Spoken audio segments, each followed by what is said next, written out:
Welcome in, everybody, to another Illini Postgame Show from the people who bring you No One Asked Us. I am Craig Choate. He is Logan Lee. It is a beautiful Friday evening. Illinois picks up another win. We'll get right to it. 86-48 over Kansas City. Thank you for joining us. We're going to recap this quickly, and we'll let you be on your Friday or Saturday morning, whenever you're bringing in or taking in this post-game show. Before we do that, if you're on YouTube, give us a like, give us a subscribe right down below. We really would appreciate that. Also, share the episode on all of your social medias as well. Our social media, I'm at Craig W. Choate. He is at the Logan Lee on Twitter, at No One Asked Us Pod on Twitter, at No One Asked Us Pod on Instagram is the show. At Facebook is No One Asked Us. Logan's throwing me off here. I don't know what he's doing. His lighting is like he's like in a club right now. But yes, follow us on social media. Shoot us an email. No One Asked Us 2021@gmail.com. All that good stuff. All of it is on your screen if you're watching YouTube. Also in the description wherever you are watching this show. But yes, Illinois wins 86-48, moved to 2-0 on the season. Nothing really crazy happening tonight in the game. It kind of went as we expected, but we are going to recap it for you. How you doing, Logan? I was trying to fix my light to see what the best lighting is for my pale skin. Because there's no lighting to fix that. I just look like there is one light that room. can fix that, and it's up in the sky. But I didn't hear nor there. I can't tan. That's not possible. That's true. You know what, Craig? The first 10 minutes were ugly. But after that, everything was fine. To be expected. You know, certainly some growing pains this team's going to go through, and the first 10 minutes were quite the example of that. But yeah, there was really no doubt, really, throughout most of this game that Illinois wasn't going to have this one in the bag. So, right. It was fine.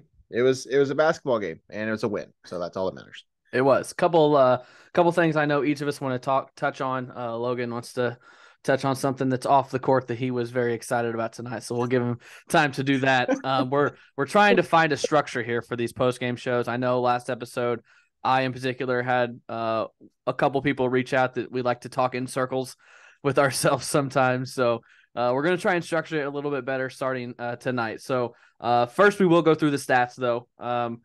Dain freaking Dainja, holy crap, where did this dude come from? 20 points, 9 of 11 from the field, 15 rebounds. Only the second Illini since 2010 to have a 20 and 15 game. Just impressive. He's been so much better than expected. Then we had Terrence Shannon, 14 more points for him tonight, 5 assists, 4 rebounds. Jayden Epps, 13 points, 3 rebounds, 3 assists. The only other scorer in double figures was Skyy Clark with 10. RJ Melendez had 8, Coleman Hawkins 6, Matthew Meyer 5, Sincere Harris 6, and Ty Rogers 4. Yeah, no other really stats stick out to me off the top of off individually. Team stats, 47% from the field, 30% from 3, 30 of 64 from the field, 8 of 27 from 3, 18 of 26 from the free throw line. Those are the stats there for you. We'll talk about Dain real quick before we get into our our 3 keys and all that. Man, oh man, this kid is so smooth in the paint, and I did not expect that whatsoever. No, I didn't. I'm not sure what his role is. His role will be moving forward on this team. I certainly have some questions about some other players that are in the starting lineup at the moment. But Dain has been an absolute, I don't want to say a shocker, but I did not see this coming. I expected him to produce off the bench. But he's, and I know these first 2 games haven't been the most against, top tier opponents by any stretch of the imagination, but yeah, he's looked like a man down there. We've been coming off the last 3 years of Kofi Cockburn. So it's hard to compare anything at this point, but good Lord. He's a whole different specimen down there.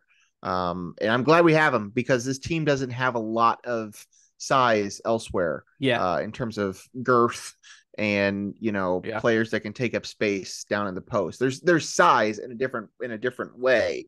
Right. But he's been Length. There's incredible. length. There's length, Yeah. yes. Yeah. But he's been a revelation in these first two games, man. I don't know. We'll see if they Yep. keep it up. As we know, I mean, he's going to be up against some real. The Big Ten Yeah. alone is full of Yeah. all American level post players. So he's going to have a real challenge coming up. But for right Yeah. now, against these other teams, I mean, he's looked like the best player on the court. Yeah, that's the point I was going to make when we get to our three key segment here coming up. Illinois did start the game like 1 of 13 from the floor. That was Yeah. that slow 10 minutes you were talking about. So to end the game at 47% is pretty good. Before we get into the nuts and bolts, though, and I don't want to forget this, so we're going to do this now. It was the ring ceremony and the banner unveiling for last year's Big Ten championship team. Alfonso Plummer was back in town. DeMonte Williams, who I believe is playing overseas, was back in town. Trent Frazier flew in from Serbia. He's been killing it over there, and he was back in town. And Kofi Cockburn, we knew, was here on Tuesday, whenever the season opener was. He was here. He was still in town. So those four came back for it. And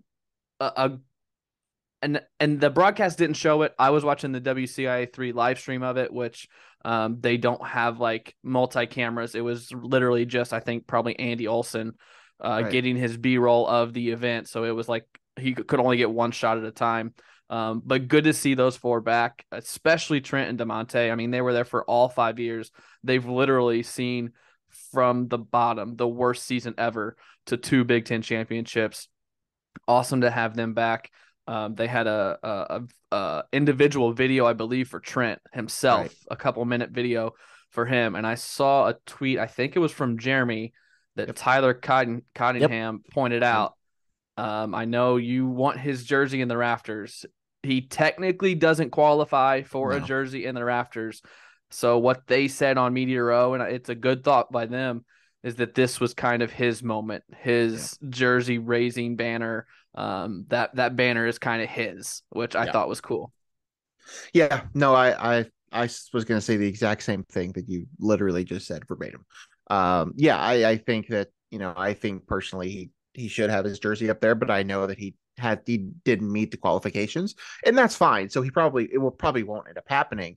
But yeah, for them, this is why he came back from Germany. Like, he hopped on a flight like yesterday. I saw he posted on Instagram. He was in the airport in Germany and flying back just for this. I'm sure he's on a plane back tomorrow to play in a game on Sunday or Monday or something. So good for him. I'm glad they were all able to come back, but especially Trent. He meant so much to this team, to this program, so much to Brad Underwood. So I'm really glad that he was able to do that. And that kind of was his moment. Kofi will have his moment. They'll bring him back again later and put his jersey up there as an individual honor. But this was kind of Trent's moment for sure. Yeah, which Kofi leaves probably tomorrow, if not in a couple of days, for Japan to play. So 3 of those 4, I believe, are overseas, and I could definitely see Alfonso Plummer playing overseas as well. So good for them to come back. So we are going to do like a key 3 segment, a 3 keys segment, something like that. Don't really have a name for it. And number 1 has to be Dain Dainja. I know we've touched on him a lot, but he is the story tonight.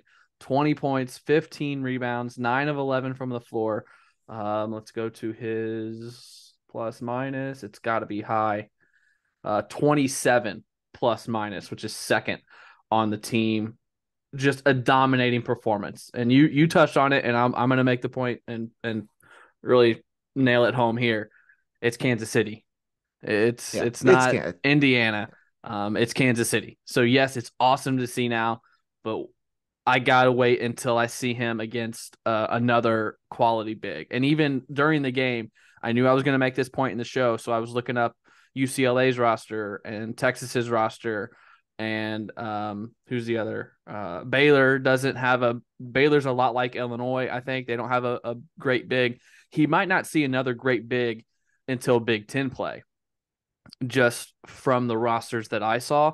Virginia does have a couple big dudes that I think put up some good numbers, but we might not know the true Dain Dainja until Big Ten play. But seeing this now at least shows us that he's capable of it.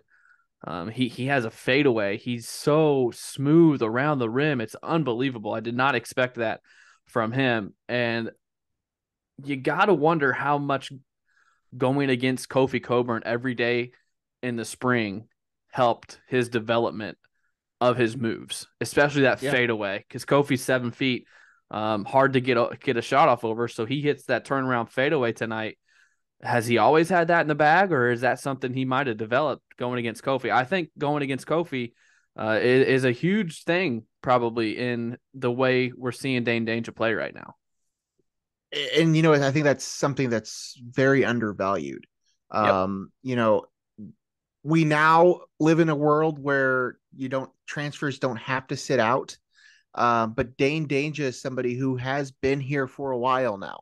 He did have most of that season to go up against Kofi in practices every single day. So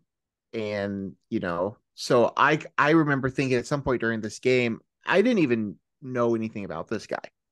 I know that he was a post player. I know he came from Baylor and that he played like 2 or 3 games there.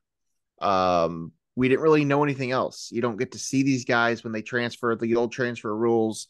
So when you finally get to see him play, it feels like they're brand new, but like they've been here. He has been here for a while. We just haven't seen him on the court. So they made that point in the broadcast. At one point, they had the 4 freshmen on the court, and Connor Onion kept saying they got the 4 freshmen and Dain Dainja, and I'm like, that's 5 freshmen. Yeah, Dain Dainja is a redshirt freshman. He has not played. Bruce that's 5 freshmen on the court. Yeah. So I mean, he's just the whole Kofi thing. I mean, that's incredible. And I was going to point out too, you brought up that this is Kansas City and this is whoever they played, Eastern Illinois the other night. Georgie put up big points against some of these type of schools too. Coleman Hawkins last year. Coleman Hawkins did last year. That kind of stuff happens. So, but we'll see. I think he's certainly capable of being a consistent piece to that puzzle and scoring points, but I don't know that we're going to see these numbers on a consistent basis, but there's not a lot of other options for those kind of points. It's good to see that the offense doesn't change a whole lot with him in. Now the defense does. He can't switch the ball screens like the other 8 guys that play. He has to drop, but I'm liking what I'm seeing. Obviously, he's averaging 20 points and 12 boards a game, but we'll see if that can continue once we get into some high major competition here. Number 2 for me is just the shooting woes. There's just not a shooter on this team. No. And Luke Goody was going to be that dude. So that's why that injury specifically, that's where it hinders Illinois. But Illinois goes 8 of 27 from 3. And even early, it wasn't necessarily just the 3. They couldn't get anything to fall early. And then finally started hitting some. Sincere Harris hit 2, but those were both in garbage time. Those were both in the last 4 minutes of the game. Jayden Epps hit 2, and then Terrence Shannon, RJ Melendez, Matthew Meyer, and Skyy Clark each hit 1. That could be a dagger come February and March. They have plenty of guys that can do it. We saw Coleman hit 6 of them on Monday night. They have guys capable of doing this, but there's no Alfonso Plummer. I mean, we're used to Trent Frazier, Alfonso Plummer, Jacob Grandison, the magical year of DeMonte Williams. Like we're used to that type of player being on this team the last few years, and that it's not here. There's several guys that are capable of hitting threes and having good nights like Coleman had on Monday, but there's not a sharpshooter that you can just count on to get you a couple per game, 2 or 3 per game that they're going to be there, because this team just doesn't have that. To go off your shooting thing, and this is something I kind of thought about early during this stretch, and obviously this changes when Dain's on the floor, but when they go with that starting lineup that they have right now, they are totally there is nobody down low. Which means when you have a missed shot, there's nobody there for an offensive rebound. And the other thing I've noticed is when you don't have a Dain on down low and you don't have a Kofi down low, A lot of the times those drives that, like a Terrence Shannon's going to take or an RJ Melendez is going to take to the basket, there's nobody to drop it off to. A lot of times we're so used to seeing that with Kofi down there when Yeah. insert player here drove to the hoop, Kofi was always there to dump it off to if they didn't have the shot. There's not that person that happened a few times early on in this game before Dain hit the floor where Yeah. somebody drove to the basket and they had no shot, but there was also nobody to pass to. Yeah.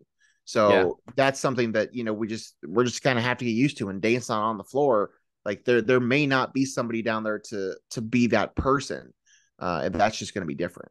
We could see a lot of those kind of drives that Trent would do baseline, where he would jump and wrap the pass Right. around to someone opposite wing or in the Right. opposite corner for a three. Yeah, it's going to be a lot of drive and dish to three instead of drive and drop it off to Kofi.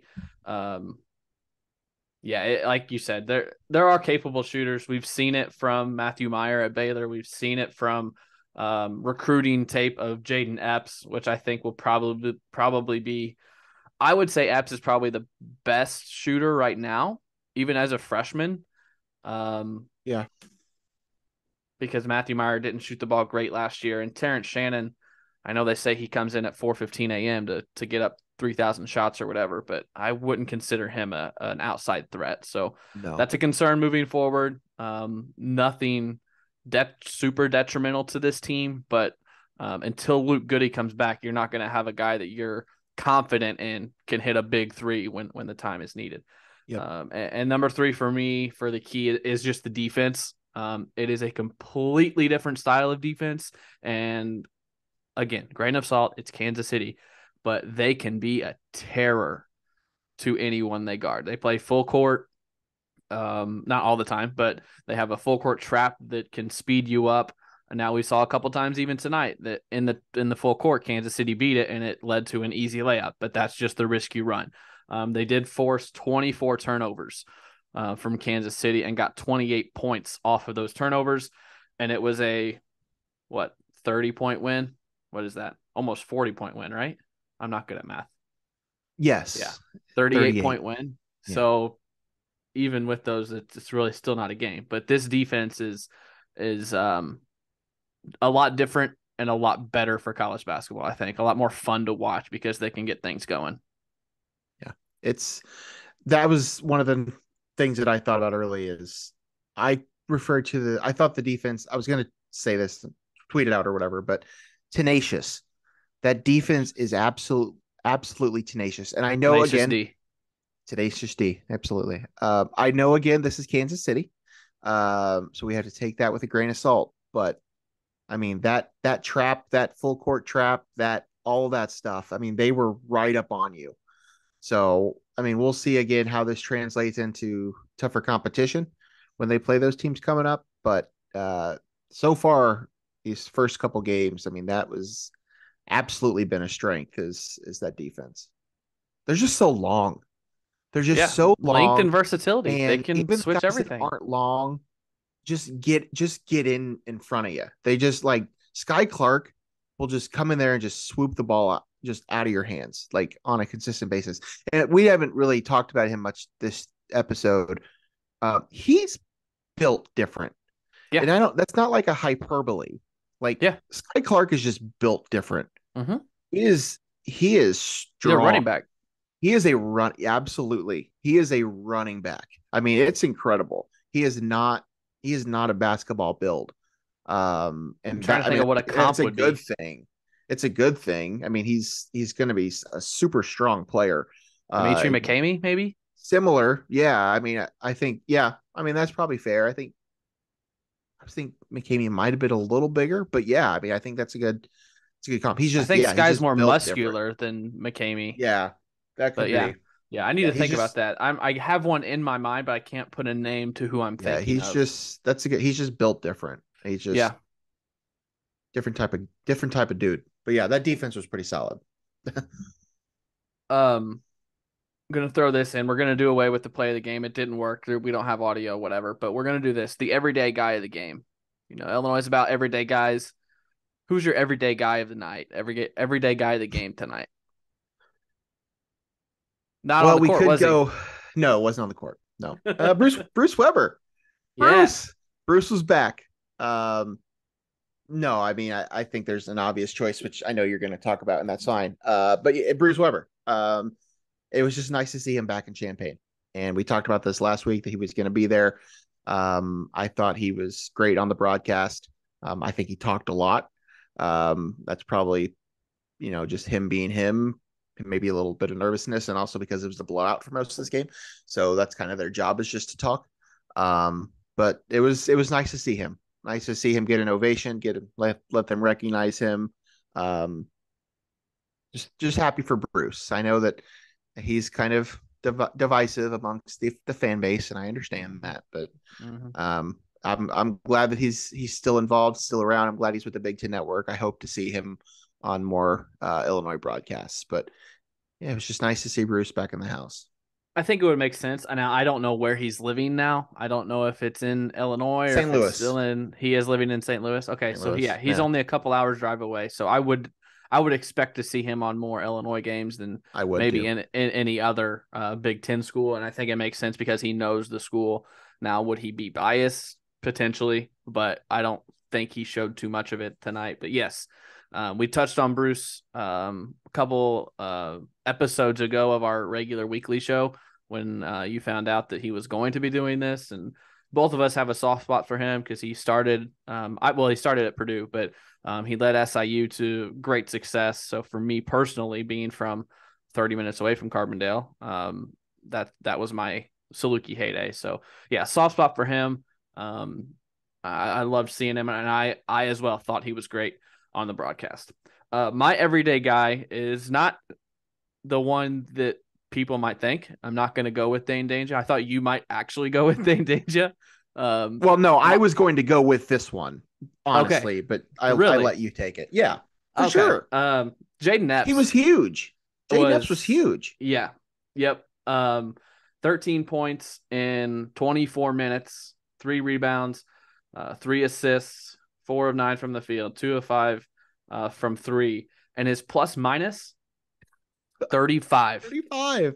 They won by 38, and Jayden's plus minus was 35. I've never seen a plus minus higher than 30. And Jayden Epps was 35. He was huge. He hit the 2 back-to-back threes early on when the offense couldn't get anything going. Yep. The offense in the first 10 minutes was the Terrence Shannon dunk, maybe 3 free throws, and then somebody maybe hit another shot, and then Jayden came in and hit 2 threes back to back, and that's really where the game took off. He was huge tonight. I mean, yeah, Dain Dainja was the bigger story with his 20 points and 15 boards, but 13 points for Jayden Epps, coming off the bench as a freshman. I mean, it was dishing out 3 assists. Like, you can't ask for more than that. And yeah, that plus minus is just absolutely bonkers. So yeah, he was going to be my pick, my actual pick. But yeah, that's absolutely, he deserved that for sure. I think he was there were a tonight. couple guys that could have got it. I mean, obviously Dain Dainja could have got it, but even and I'm going to speak this dude's praise all season. Ty Rodgers, I love that dude. He made that just for that one play, dove on the floor, didn't get the ball, but caused a turnover. Coleman Hawkins got a steal, and then Hawkins found Rodgers for the dunk. I mean, just that one play in itself was good enough for me, because that's exactly what we want to see, especially on this kind of team where you might need to scramble to make up for some defensive mistakes. That's what Illinois basketball needs to be. And Ty Rodgers, I just love that dude already. I feel like Ty Rodgers is going to be the epitome of this category every single time on our show. He is the everyday guy. So like, let's just be honest. He's probably always going to be in the conversation. So we'll probably try to pick other people than him. But he is that type of player. So yeah. What is again, we're trying to structure something here. So these segments that we're doing are probably going to be kind of locked in. So we're just going to kind of go from one to the next. So for the good and the bad, something good you like tonight that you like to see moving forward, and then something bad that really needs to improve for next game or the next week or the next month. So what was your good tonight? Well, we kind of touched on it earlier, but that defensive tenacity, I think that's going to be huge. The way they just collapsed on the pressure that they put on Kansas City. Again, I know it's the competition level and things are going to change, but just the way they were able to play like that and play that hard, um, create the fast break opportunities, like that's just something they have to continue to do on a nightly Yep. basis. It may not work every single time, but I think that's the biggest takeaway for me, honestly, outside of the individual performances. That just has to be consistent because the way this Yep. team is going to score is a lot of it's going to come from fast break Yep. opportunities. That's what this team is built to do. They don't have a Kofi Cockburn. Now we have seen Dain Dainja do some things, so it's possible they can structure some stuff around him, but he's Yep. not going to be on the floor all the time. So they're going to have to create those opportunities, and I think they can do that.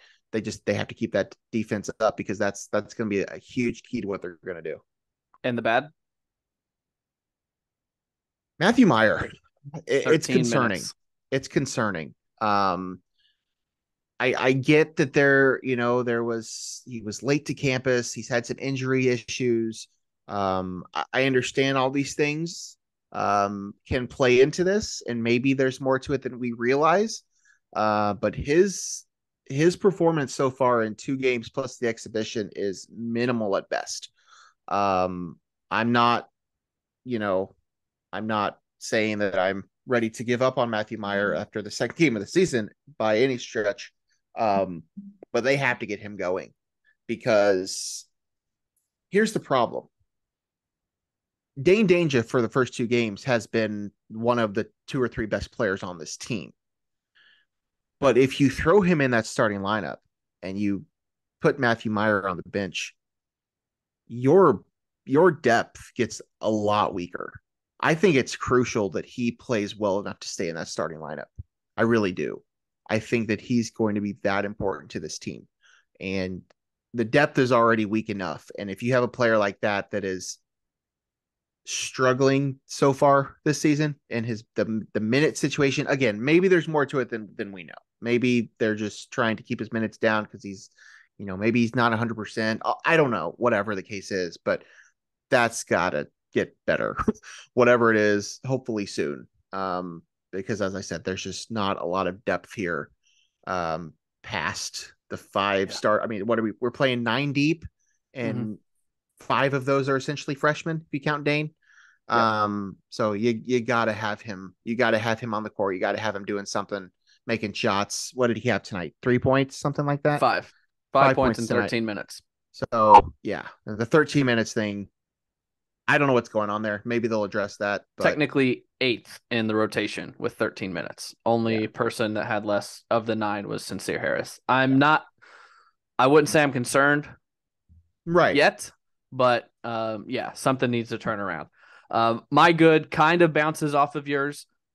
Just kind of the game plan. We touched on they started the game like 1 of 15 from the floor, but they didn't necessarily continue to just chuck threes, but they started to execute and get the shots that they wanted and get to the rim. So just sticking with the game plan and being resilient. And I know it was only 5 or 10 minutes. It wasn't like for 30 minutes the shots weren't falling, but just sticking to the game plan. And I liked the way they pushed through that slow start. And Bruce touched on it too.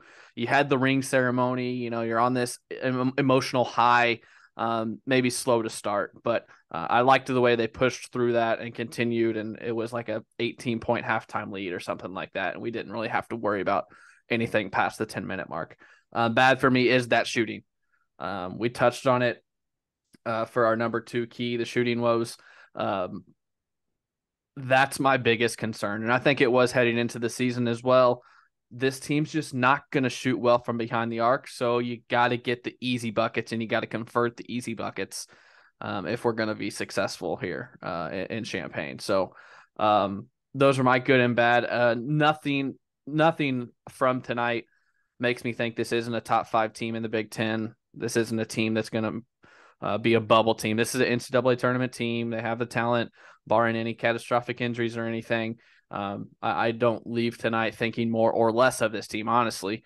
I think tonight's is about exactly what we expected from the game, and moving forward, it doesn't change my expectations whatsoever. I agree. One other note that I wanted to bring up. Not that this is a concern. It might even be a positive. But Monday night, Coleman Hawkins had how many points? 23, I believe. Hit what, 5 3-pointers in the first half, something like this? 6 3-pointers. Do Mhm. you know when Coleman Hawkins scored his first field goal tonight? It was second half, I think. It's the Was it? 17-21 mark in Yeah. the second half. His first field goal. Now he did take some shots in the first half. He took a few threes and they didn't go in. This team, they obviously didn't need his offense, so he was patient enough and willing to, give up those opportunities. But I just thought that was interesting to go from, being the guy on Monday to not getting his first bucket till the 17-20 mark in the second half. I thought that was just kind of intriguing. Didn't touch on this with Dain Dainja either. He had 5 blocks, which is a massive number for blocks. I don't know if Kofi ever got 5 blocks, but all right. Next up, the 14th, is that Monday? Yeah, Monday night. Yeah, Monday. Monmouth makes a trip. I believe it's another 9:00 tip. I don't have the time and date on here or what channel it's on.